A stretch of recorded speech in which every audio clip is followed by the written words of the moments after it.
Hello and welcome. We are live from New Delhi. You're watching DD India News Hour, India's voice to the world. I'm Abhishek Mahajan. Coming up in the next stop. Russia-Ukraine fight on multiple fronts as fierce battle continues in Kursk region. Zelensky says we are strengthening our positions. US Secretary of State Antony Blinken departs for Israel to push for Gaza ceasefire deal. Venezuelans stage global protests, seek recognition of election victory. Protests led to at least 2,400 arrests and 23 deaths so far. US presidential race heats up as both Donald Trump and Kamala Harris campaign in key state of Pennsylvania. In a rally, while Trump calls Harris a socialist lunatic, Kamala's running mate calls Trump working for ultra-rich. And Arsenal and Liverpool win English Premier League's opening day matches. Joshua Zirkzee gives Manchester United reason for optimism in the season.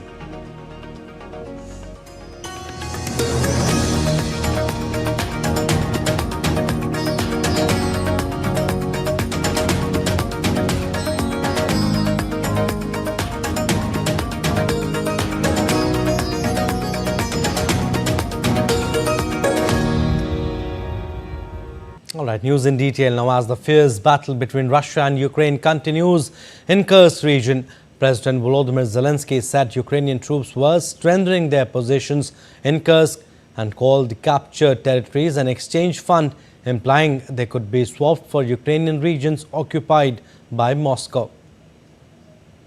The operation is proceeding exactly as we planned. The bravery of Ukrainians is achieving great things. We are now strengthening our positions. The bridgehead of our presence is becoming stronger. And now in its second week, this is Ukraine's deepest incursion into Russia since Moscow launched its full-scale invasion more than 2 years ago. Ukraine's surprise cross-border operation has resulted in more than 1 lakh people fleeing to safety.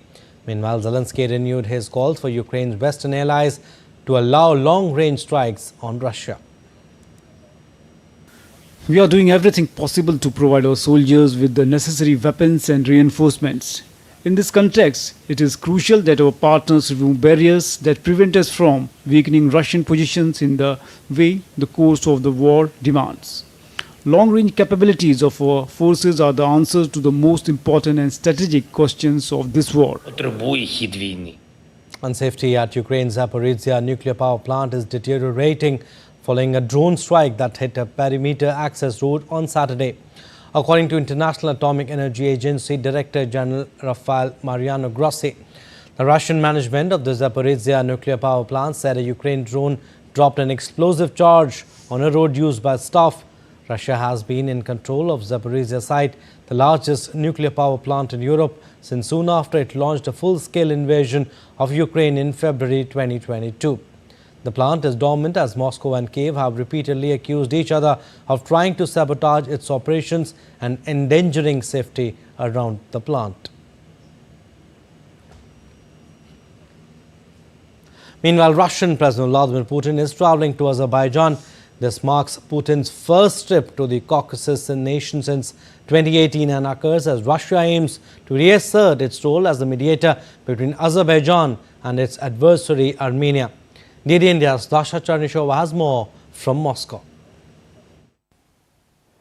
Further development of Russian-Azerbaijani relations of strategic partnership and alliance is expected to be discussed during Russian President Vladimir Putin's two-day state visit to Azerbaijan. The Kremlin says during the negotiations, Putin and Azerbaijani President Ilham Aliyev will also discuss current international and regional issues. The sides are expected to adopt a joint statement of the heads of states and sign a number of documents. Last week, Russian Security Council Secretary Sergei Shoigu visited Baku. He said that the West threatened the security of South Caucasus by interfering into the affairs of the region. Putin last visited Baku in 2018, and Aliyev recently said Russia-Azerbaijani ties are an example for the neighboring states. A senior Russian lawmaker, Leonid Slutsky, said that the visit confirms the high level of strategic partnership between Moscow and Baku. Slutsky said the prospects for the cooperation between the two countries are steadily expanding across the entire range of cooperation in economic, political and humanitarian spheres. He also said that the two countries are staunch supporters of the establishment of a multipolar world order. Putin's visit comes against the backdrop of heightened tensions in the region and Russia's souring relations with Armenia. Aliyev last visited Moscow in April. Dasha Chernashova in Moscow, reporting for DD India. And U.S. Secretary of State Antony Blinken departed for Israel amid stepped-up diplomatic efforts to conclude a deal to end the fighting between Israel and Hamas and free Israeli hostages. During his visit, Blinken expected to meet Israeli Prime Minister Benjamin Netanyahu on Monday. Gaza ceasefire talks in Doha, mediated by the US, Qatar and Egypt, are due to resume next week. A statement from Netanyahu's office said Israel's negotiating team had expressed cautious optimism on the possibility of advancing a deal in accordance with the updated American proposal based on May 27th framework, including components acceptable to Israel. And US President Joe Biden said on Friday, following 2 days of talks in Doha, that efforts to reach a deal were now in sight, although he warned that negotiations were far from over. And thousands protest in Caracas against Venezuela's election results. Opposition leader Maria Corina Machado addressed the crowd, evoking the protesters and international and Venezuelan government to recognize opposition candidate Edmundo Gonzalez as the winner. The country's electoral authority has said President Nicolas Maduro won his third term in July 28th contest with just under 52% of the vote, but the opposition leader Maria Corina Machado has published online what it says are 83% of voting machine tallies, which gives its candidate Edmundo a hearty 67% support. And the election results of Venezuela has sparked widespread protests globally. Thousands in Spain's Madrid and Florida's Miami recently joined protests against Venezuela's election results. Thousands of people have taken to the streets to express their outrage and concern, to call for justice and transparency. As the situation continues to unfold, the protests show no signs of abating, with demonstrators vowing to keep up the pressure until the demands for a legitimate and fair electoral process are met. As the U.S. presidential race becoming a close contest between the two rival candidates, the Republican Donald Trump has increased the pitch of his attack over Kamala Harris. Pennsylvania is their latest battleground, where both are trying to tilt the voters' mood for the polls on November 5th. Republican presidential candidate Donald Trump was campaigning in Wilkes-Barre in northeastern Pennsylvania on Saturday. While in the poll survey, Trump's percentage is going down in comparison to Kamala Harris, Trump questioned the credibility of these predictions. The former U.S. president even took potshots against Harris in personal terms that does not generally sound in good taste. He tried to convince his voters that beating his Democrat rival Kamala Harris will be easier for him than the former Democrat aspirant, President Joe Biden, who had performed badly in presidential debate with him. You know, they do polls and this stuff, and I'm at like 93%. I said, so why are we having an election? They didn't have an election. Why are we having an election? But I believe she will be easier to beat than him, because she's a truly radical left lunatic.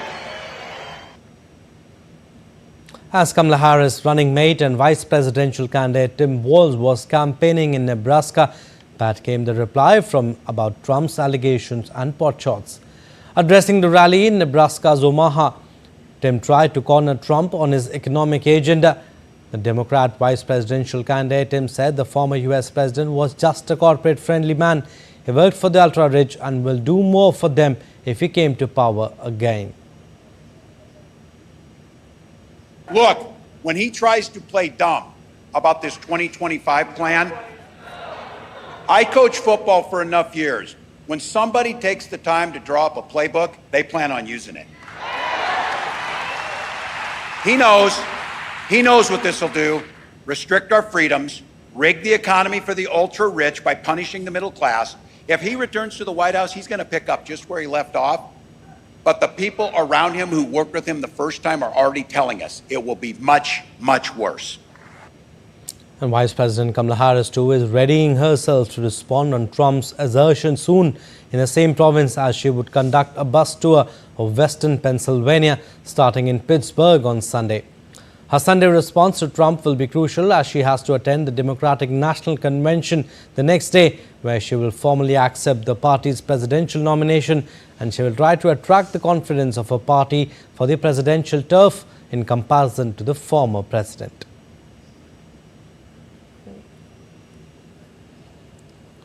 As the 2024 US elections are nearer, the political landscape of the country is increasingly shaped by several pivotal issues such as immigration, the economy, the middle class and tax cuts, among others.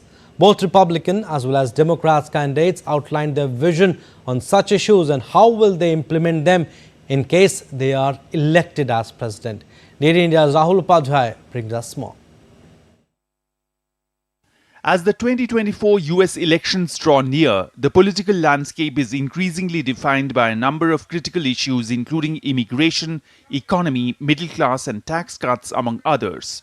US Vice President Kamala Harris outlined proposals to cut taxes for most Americans, ban price gouging by grocers and build more affordable housing on Friday as part of the opportunity economy she plans to pursue if she wins the White House.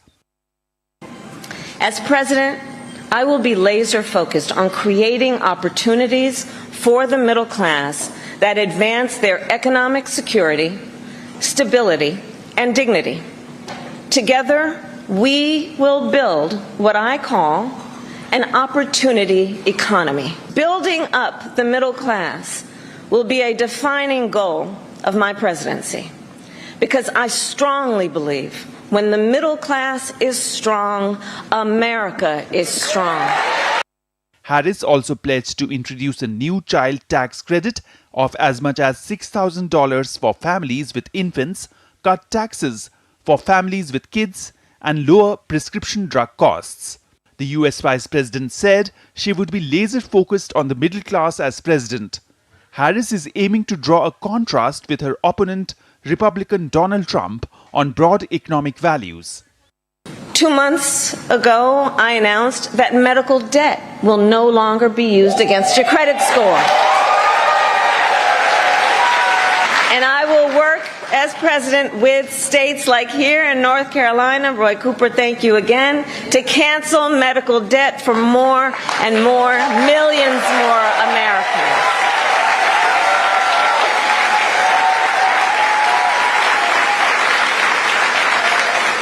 As for Donald Trump, well, he wants to repeal the Affordable Care Act,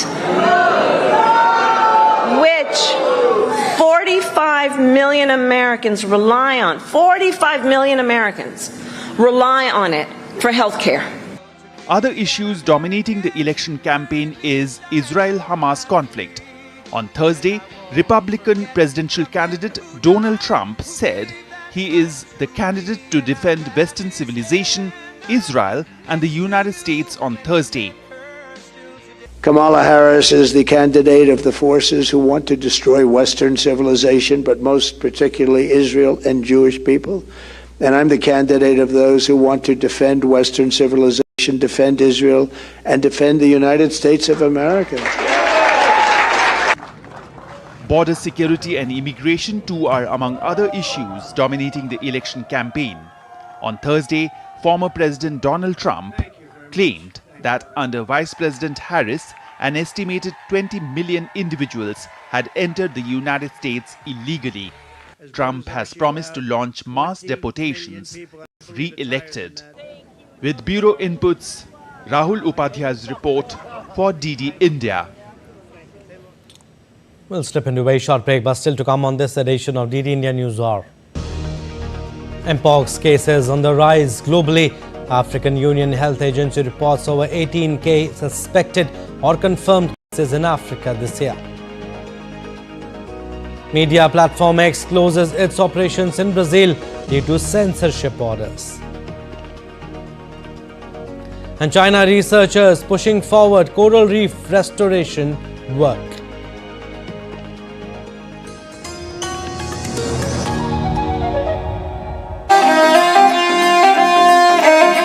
Always welcoming. The vibe of Punjab is larger than life.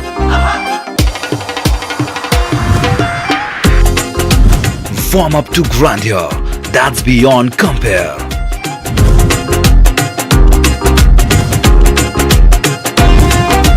And history that's dotted with tales of bravery. Smiling soul of India, where music, art, cuisine and culture comes together to create an unforgettable impression. Punjab is all set to win your hearts with its unique organza.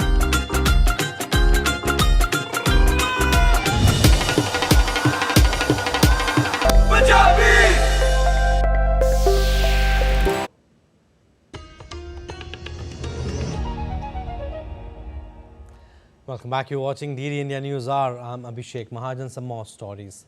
The leaders of South Korea, Japan and the United States issued a joint statement on Sunday marking the anniversary of their summit at Camp David and reaffirmed a pledge to jointly tackle regional challenges. The statement issued by South Korean President Yoon Suk Yeol's office said the principles on trilateral cooperation established at the summit last year continues to serve as a roadmap for the three countries' cooperation. US President Joe Biden and Japanese Prime Minister Fumio Kishida and Yoon met on August 18 and agreed to deepen military and economic cooperation and take a united stand against China's growing power and security threats from North Korea.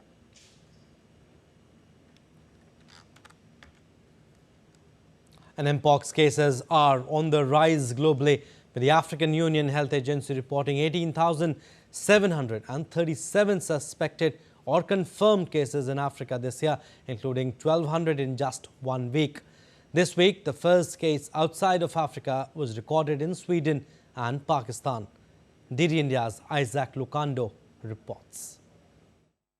The nearly 19,000 Mpox cases that have been reported this year include 3 strains of the virus. One strain, the new and more deadly clade 1B, has prompted the World Health Organization to declare an international health emergency. In 2022, Mpox outbreaks occurred in over 70 countries that have never previously reported the disease. While vaccines and treatments helped control the virus in wealthy countries, doses remain scarce in Africa. This year, a potentially more infectious form of Mpox was identified in a mining town in the Eastern Democratic Republic of Congo. Congo's cases have surged, and at least 13 African countries have reported new outbreaks. The WHO says it will soon release recommendations from its emergency committee and has called for increased vaccine production.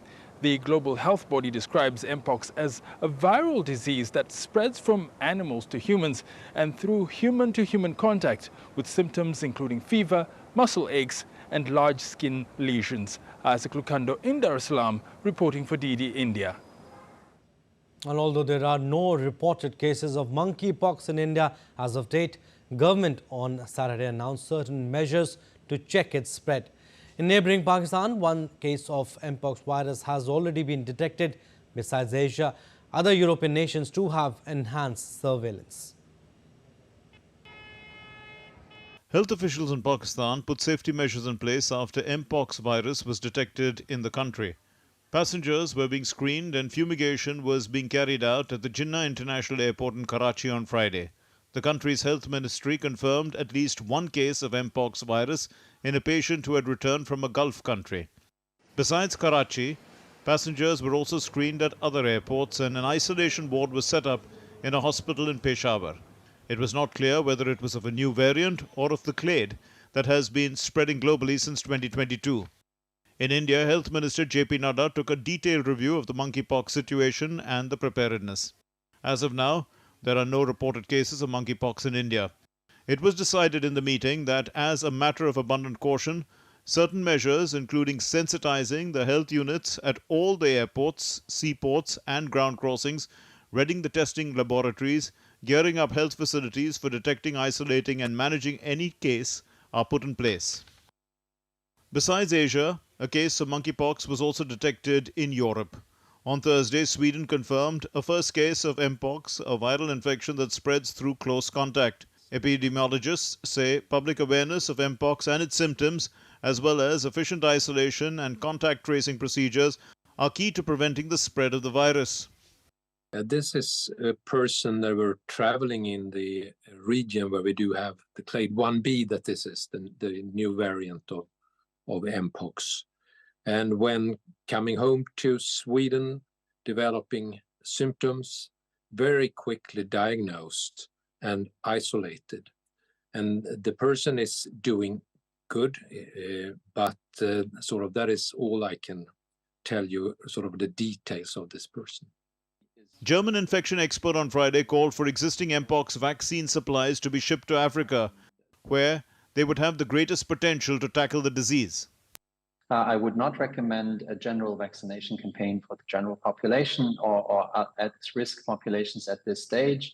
It is also clear that the vaccines that are available globally are urgently needed in Africa, are urgently needed in regions where the virus currently is spreading, and there is a severe shortage of vaccines. On Friday, officials of the World Health Organization and the International Federation of the Red Cross advised against any travel restrictions to stop the spread of mpox.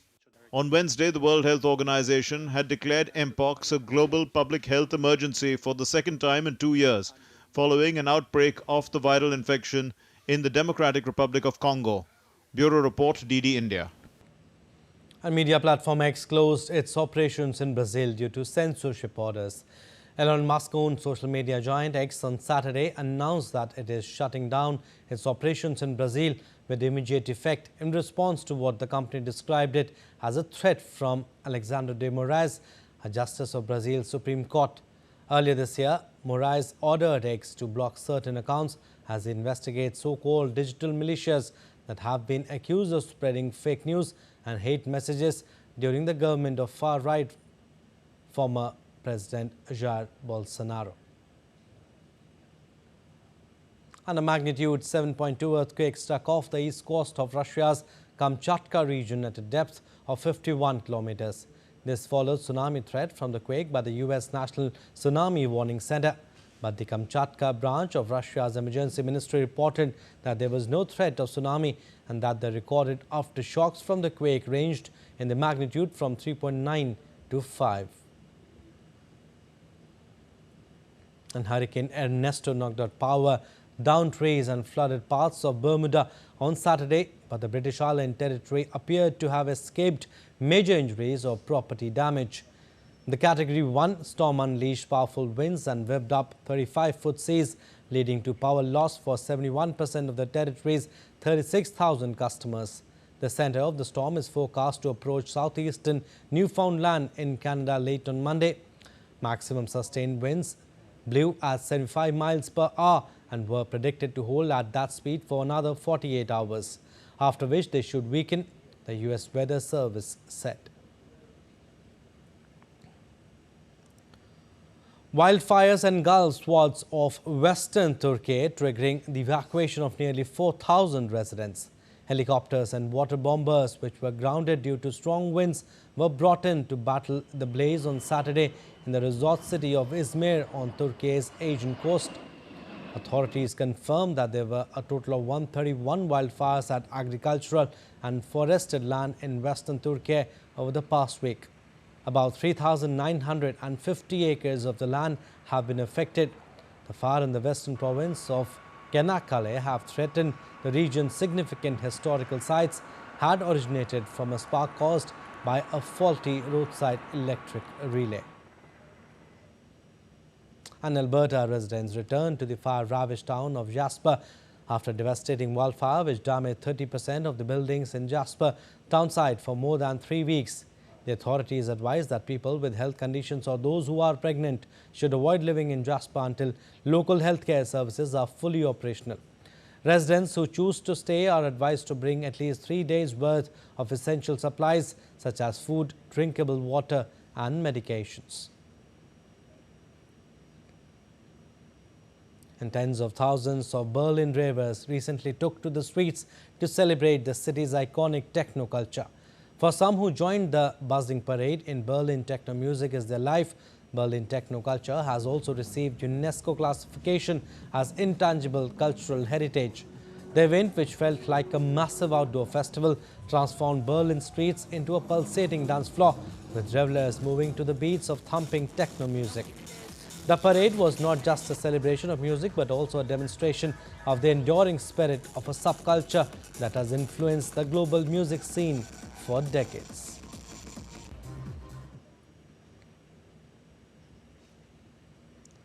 And world's generation of electronic waste is rising 5 times faster than documented e-waste recycling. Our next report underlines that if countries could bring the e-waste collection and recycling rates to 60% by 2030, it could bring a remarkable change to the world. DD India's John Beaver has more from Bristol. E-waste is a growing problem. Globally, it's estimated the amount produced annually has almost doubled since 2010. This factory in Wales, run by the Royal Mint, has a unique way of dealing with printed circuit boards. Any gold is extracted by a new chemical process that works at room temperature. That makes the process both energy efficient and cost effective. Refurbishment and reuse of existing technology is one way of reducing the amount of e-waste produced.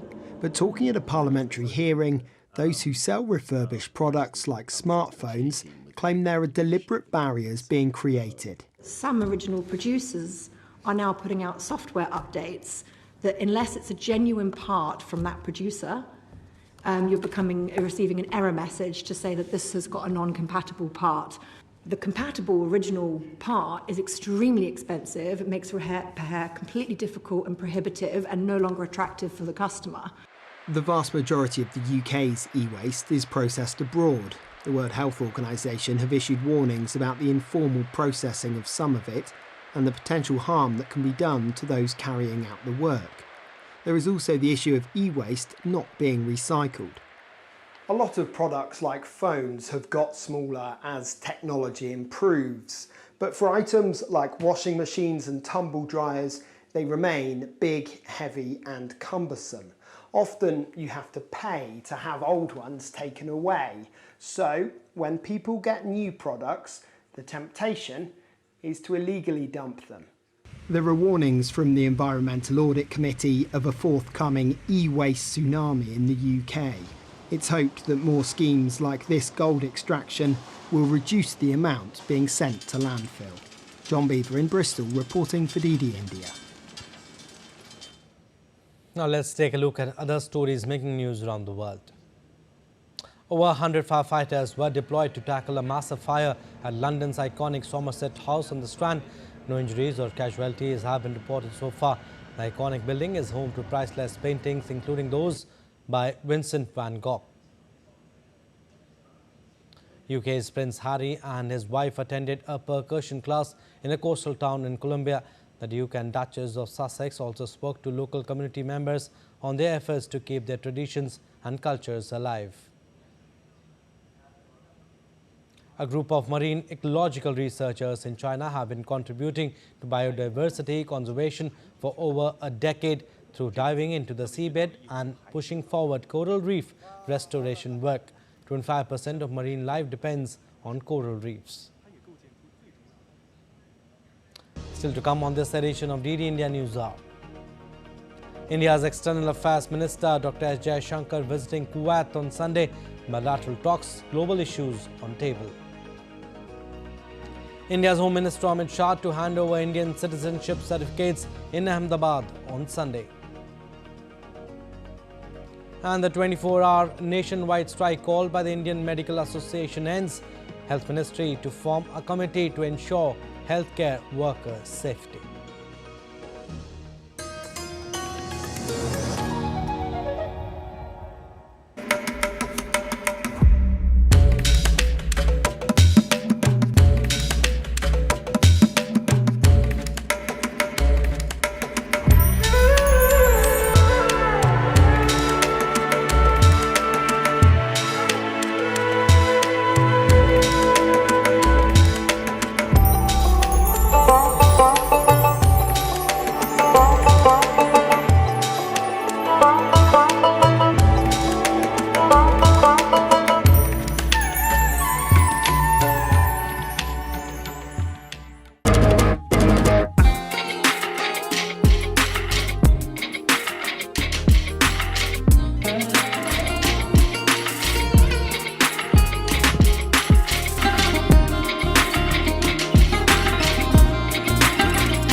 Welcome back. You're watching DD India News Hour. I'm Abhishek Mahajan.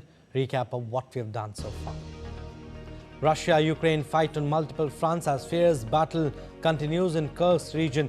Zelensky says we are strengthening our positions. US Secretary of State Antony Blinken departs for Israel to push for Gaza ceasefire deal. Venezuelans stage global protest seek recognition of election victory. Protests led to at least 2,400 arrests and 23 deaths so far. US presidential race heats up as both Donald Trump and Kamala Harris campaign in key state of Pennsylvania. In a rally, Trump again calls Harris a socialist lunatic. And Arsenal and Liverpool win English Premier League's opening day matches. Joshua Zirkzee gives Manchester United a reason for optimism in the season. Thai King Maha Vajiralongkorn on Sunday formally appointed Paetongtarn Shinawatra as Thailand's new Prime Minister. It will pave the way for formation of a cabinet in coming weeks. Paetongtarn arrived hand in hand with her father, former Prime Minister Thaksin Shinawatra, at the Pheu Thai Party headquarters to attend a royal endorsement ceremony a short while ago. Paetongtarn said she will continue with all the policies that former Prime Minister Srettha was doing. She said her government will try to stimulate the economy, combat illegal drug problems, improve universal health care. On the issue of her father being part of the government, Paetongtarn said she has not considered a formal position for Thaksin in government but will seek his advice. 37-year-old Paetongtarn has become Thailand's youngest Prime Minister just days after ally Srettha Thavisin was dismissed as Premier by the Constitutional Court. She is the third Shinawatra to be Prime Minister but will hope to avoid the fate of her father and aunt Yingluck, both of whom were thrown out of power in military coups. Meanwhile, Paetongtarn Shinawatra's father, who is Thailand's former Prime Minister as well, Thaksin Shinawatra, received a royal pardon shortening his parole by 2 weeks, and it happened just a day after his daughter was elected Premier by the Parliament. Thaksin has been at the heart of two-decade power struggle between the Shinawatra family and its allies on one hand, and on the other, a nexus of royalists, generals and old money families that have long wielded influence over Thai governments and institutions. After a dramatic return last August from self-exile to avoid jail time in the wake of his overthrow in a 2006 military coup, Thaksin served 6 months in hospital detention due to health reasons. Later, he was released on parole in February, but after his return, he was sentenced to 8 years in prison for abuse of power and conflicts of interest during his time in office from 2001 to 2006. His sentence was commuted to 1 year by King Maha Vajiralongkorn last September.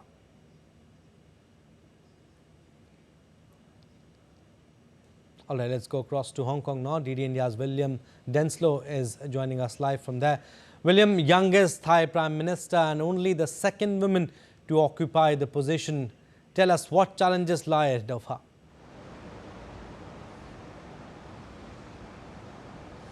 Well, Abhishek, a key challenge for Paetongtarn Shinawatra, which takes over the post, will of course be appointing a cabinet over the next several weeks, and it really will be a major task for her and the cabinet moving forward, is to provide a degree of stability to Thai politics after what has been a rather volatile month so far in the country. Just at the start of the month, the Constitutional Court dissolved the Move Forward party and opposition party in Thailand after their proposals to change a defamation law in the country. And then just a few days ago, as you mentioned, Abhishek, that decision to remove the Prime Minister who'd been in the role for just around a year, Srettha Thavisin, after the Constitutional Court said that one of his appointments to be a cabinet post grossly violated ethics standards because that individual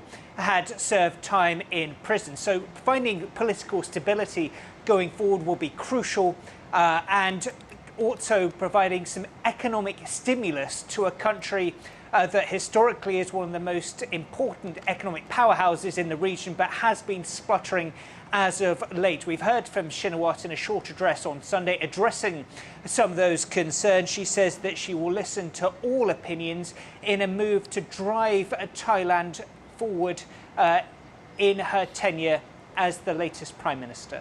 William, also, she is a daughter of divisive political heavyweight. Pitong Tan has never served in government and has come to power under different circumstances. We all know, no time to settle down, and a lot of expectations from her. Tell us, what are her policies and what is the political situation currently in Thailand? You're absolutely right. Thaksin Shinawatra, Pitong Tan's father, still very much looms large over Thai politics, the former Prime Minister of the country.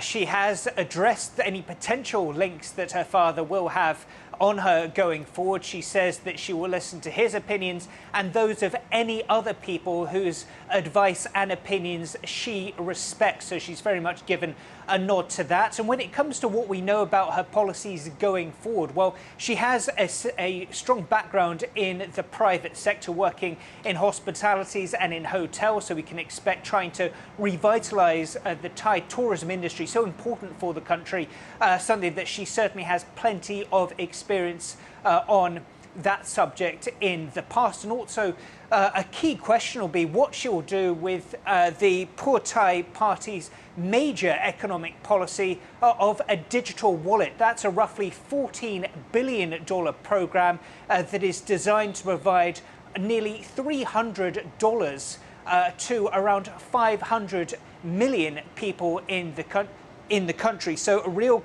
rather 50 million people in the country. So real questions about whether that major economic stimulus plan will go forward. And some things that she ran on last year for the role of Prime Minister. She wants to provide more outreach, to provide more incentives for the healthcare sector. So healthcare, a major issue for her. Increasing access to public transit, a major issue. And she's also previously pledged to double the minimum wage. All right, William, big challenges lie ahead of her and big role, big shoes to fill in. We'll leave it at that. Thank you, William, for your views. India's External Affairs Minister, Dr. S. Jaishankar, visiting the state of Kuwait on Sunday.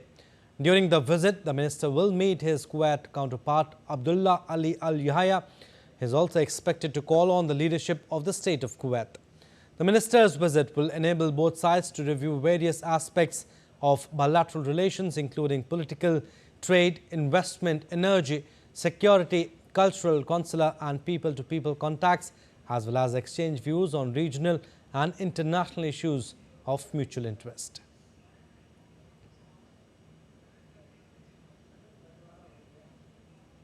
All right, to talk more on this, DD India's Meghna Dev is joining us live. All right, we are still trying to get in touch with DD India correspondent Meghna Dev, but yes, India's External Affairs Minister, Dr. S. Jaishankar, visiting the state of Kuwait on Sunday. All right, she's connected now. Meghna, good morning. Dr. S. Jaishankar's visit begins today. Tell us how significant it is and what will be his schedule. Well, very importantly, this is the visit that is coming over a month or maybe more than that after a number of Indian workers were trapped in fire and were killed in a fire in Kuwait's Mangab. So what we definitely see is that this is a very important visit, because at that point of time also the Kuwaiti authorities had cooperated with the Indian government. We did see that the MOS was there for the repatriation and all of that procedures and everything. So definitely this is a very important aspect of the visit. But besides that, when we are talking about India and Kuwait bilateral relationship, this will be an important visit in terms of when we are talking about Kuwait is a petroleum based economy.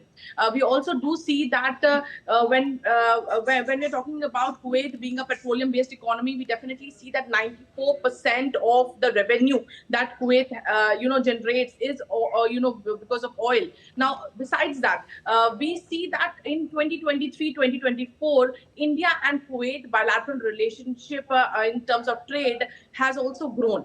The trade stands somewhere around over 10 billion US dollars. So that is a significant step in terms of growth of economy. Now, what we also see importantly, that trade technology will also feature on the table, but definitely the situation in Gaza, the conflict is going to feature. And now when we actually see that the Kuwait has also supported the ceasefire framework, which will be discussed again when we see maybe in the coming week, we will definitely see that also on the table, because the peace in the region is something that Kuwait also attaches priority to. And when we are actually seeing that the meeting was recently held, and now when External Affairs Minister Dr. S. Jaishankar is going to Kuwait, this will be something that will definitely be discussed. All right, Meghna, we'll leave it at that. Thank you for your inputs. Moving on to our next story, now India's Home Minister Amit Shah will hand over Indian citizenship certificates in Ahmedabad on Sunday. Following the enactment of the Citizenship Amendment Act, CAA, persons from neighbouring countries are being granted Indian citizenship. Amit Shah will also inaugurate and lay the foundation stone for development projects. He is slated to inaugurate the Oxygen Park on Sindhu Bhavan Road. Later, Amit Shah will also hold a public meeting in Vejalpur.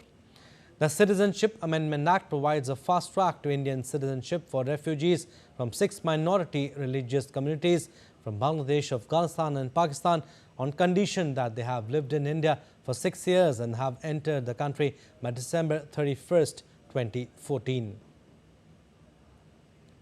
And the 24-hour nationwide strike called by the Indian Medical Association in protest against the rape and murder of the women doctor at Kolkata's RG Kar Medical College and Hospital has ended. Meanwhile, after a meeting with the IMA and other doctors' associations, the Union Health Ministry has announced its decision to form a committee which shall suggest measures to ensure the safety of healthcare professionals in the country. The association also wrote to Prime Minister Narendra Modi demanding safety and pressed upon the 5 demands including a Central Act and airport level security. The West Bengal government has revoked the transfer of 42 doctors 24 hours after it issued the order. The recall order followed an intervention of Chief Minister Mamata Banerjee. There were allegations that the transfers were targeted at faculty members who protested the rape and murder of the trainee doctor at a state-run hospital. Meanwhile, the investigating agency CBI is probing the case after it was transferred from Kolkata Police by the Calcutta High Court on August 13th. Now let's take a look at other stories making news. Defence Minister Rajnath Singh will inaugurate a new state-of-the-art maritime rescue coordination centre of the Indian Coast Guard in Chennai on Sunday. He will also inaugurate a marine pollution response centre in the city. Organised by the National Book Trust India, the 9-day-long Chinar Book Festival is underway in Jammu and Kashmir, Srinagar. This is the first of its kind mega festival organised by the NBT. Athletic enthusiasts takes part in Run for the Nation marathon. The event was organised to promote national unity, fitness and patriotism, emphasising the importance of physical fitness, serving as a platform to inspire citizens to contribute to the country's progress in their unique ways. The event, which attracted hundreds of participants, was a vibrant display of energy and determination as runners of all age groups and backgrounds came together to tackle the challenging cause. And the United Nations International Children's Emergency Fund India Unit has praised Madhya Pradesh Chief Minister Mohan Yadav's initiatives for promoting menstrual health among adolescents in the state. Under Chief Minister Chauhan's leadership, the state has implemented various programs aimed at breaking the stigma surrounding menstruation and ensuring that adolescent girls receive the education and support they need to manage their menstrual health with dignity. And Raksha Bandhan, a festival that traditionally celebrates the bond between brothers and sisters, took on an even greater significance in Udhampur, Jammu and Kashmir, when students tied Rakis to Central Reserve Police Force personnel. The gesture symbolized the bond of protection and brotherhood, fostering a deep sense of community and mutual respect between the local population and the security force, highlighting the trust and affection that the local communities hold for the CRPF. Time now for another short break, but still to come on this edition of DD India News Hour.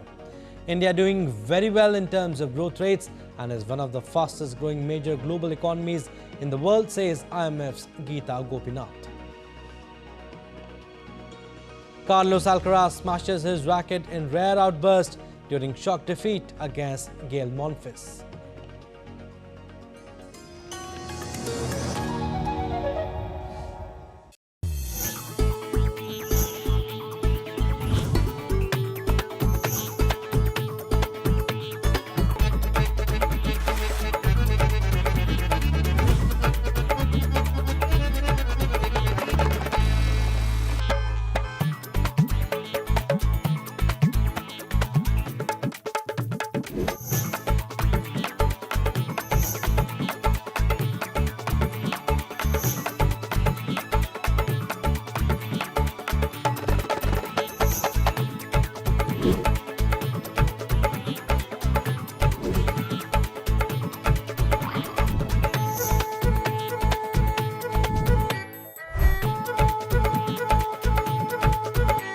Welcome to Jaipur.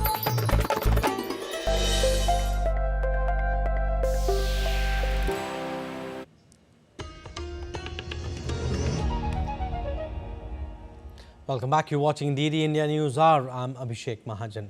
And time now for some business updates. The IMF Deputy Managing Director Geeta Gopinath has said that India is doing very well in terms of its growth rates. In the United States, Microsoft co-founder Bill Gates told 2,000 plus Indian American community in Seattle that India is a global leader with breakthrough innovations in areas like technology, agriculture and healthcare. Let's look at the underlying conditions that give these statements a context. A week into August 2024, and the Reserve Bank of India's policy panel retained a 7.2% growth forecast for FY25. The MPC during its June 2024 meeting had also forecast India's GDP to grow at 7.2% in FY25. India is clocking a steady 7+ GDP growth rate through every quarter of the financial year. Last year, or FY24, the Indian economy grew at 8.2%.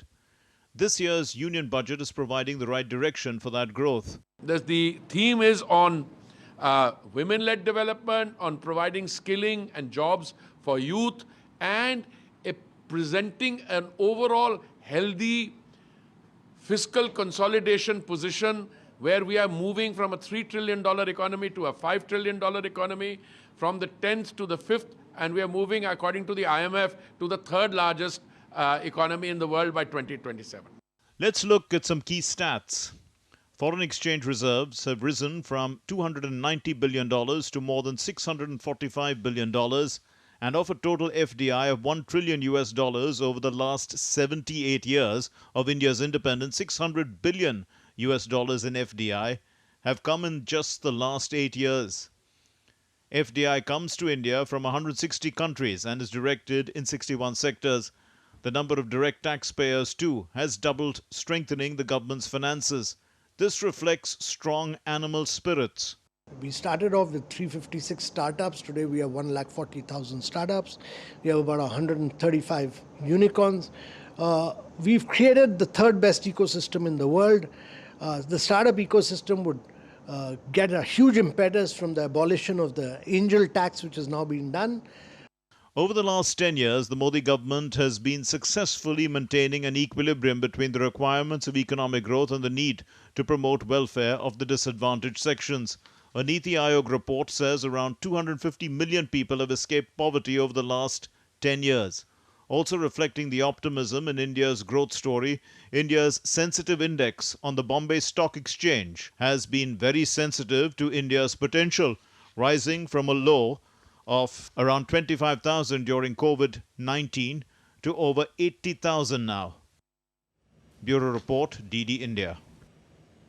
And India's Finance Minister Nirmala Sitharaman is set to convene a crucial review meeting on Monday to assess the performance of public sector banks and regional rural banks.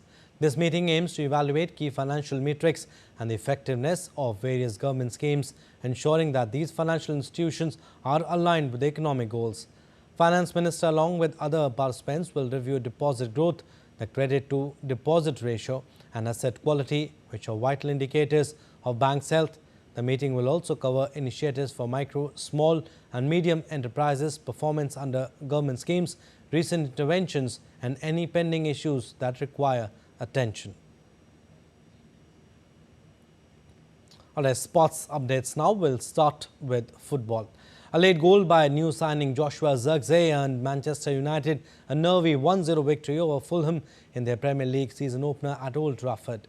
Home supporters were in buoyant mood ahead of the first game of the English top-flight campaign, with 4 new signings unveiled on the pitch and new faces in the United boardroom also in attendance. Just as they did at home for much of last season, however, this time around, United struggled to break down their opponent in the first half, with captain Bruno Fernandes going closest to breaking the deadlock. Towards the end of the match, Joshua Zirkzee tugged home a cool finish at the near post to seal all 3 points.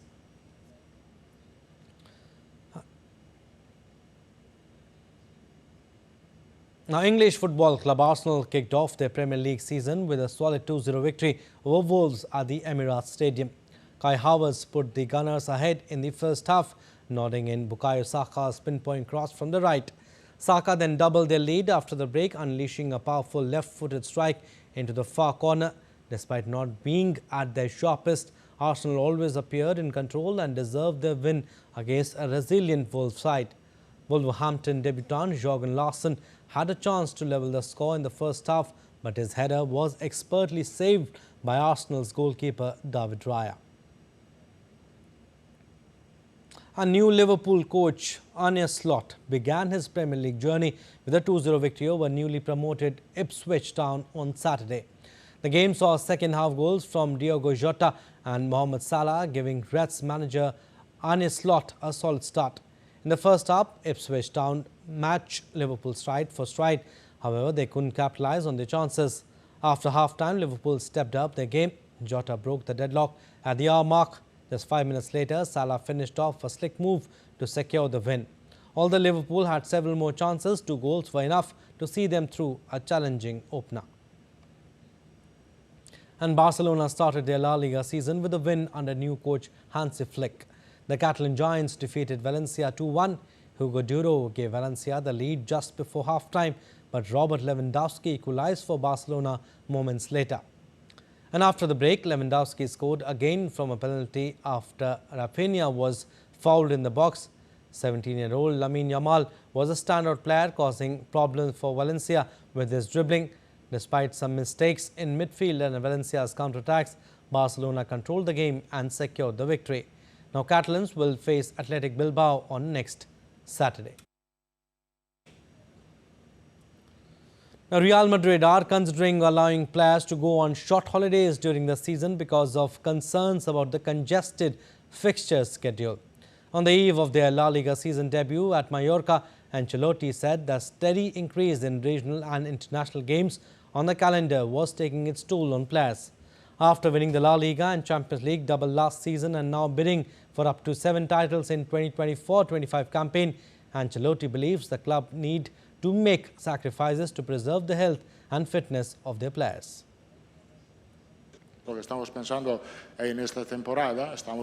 What we are studying for this season by evaluating some things. As you say, players need to rest and to have holidays. So we are thinking during parts of the season is to give players individual holidays, which can be 1 week for a player where they will not play, so he can go rest with his family. This is a possibility, and we are studying it for the players that play their national teams who are most affected. And world number 3 tennis star and Wimbledon men's singles champion Carlos Alcaraz let his emotions get the best of him at the Cincinnati Open. It is the last ATP event before the US Open in New York. Alcaraz's match against Gael Monfils had been delayed after rain swept through southern Ohio, but picked back up on Saturday. After winning the first set 6-4, Alcaraz lost a second set tiebreak to force a decisive third set. Down 2-1 in the final set, Monfils held serve, causing Alcaraz to go berserk and smash his racket on the court multiple times. That led to a code violation for racket abuse and served as a point in the match from which the Spaniard could not recover. And before wrapping up, there's news coming in. India's Prime Minister Narendra Modi congratulated Paetongtarn Shinawatra for being elected as Thailand's new Prime Minister. In a post on X, PM wrote, and I quote him, "Congratulations, Paetongtarn Shinawatra, on your election as the Prime Minister of Thailand.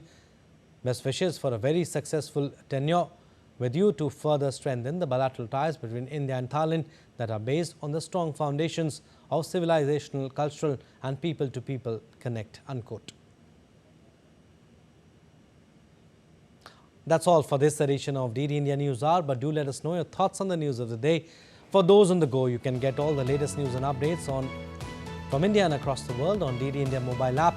The app is available on both Android and iOS platforms. Scan the QR code on the screen to download now. And we'll be back with more news as it breaks here on DD India. I'm Abhishek. From all of us here in Delhi, thanks for watching DD India News Hour.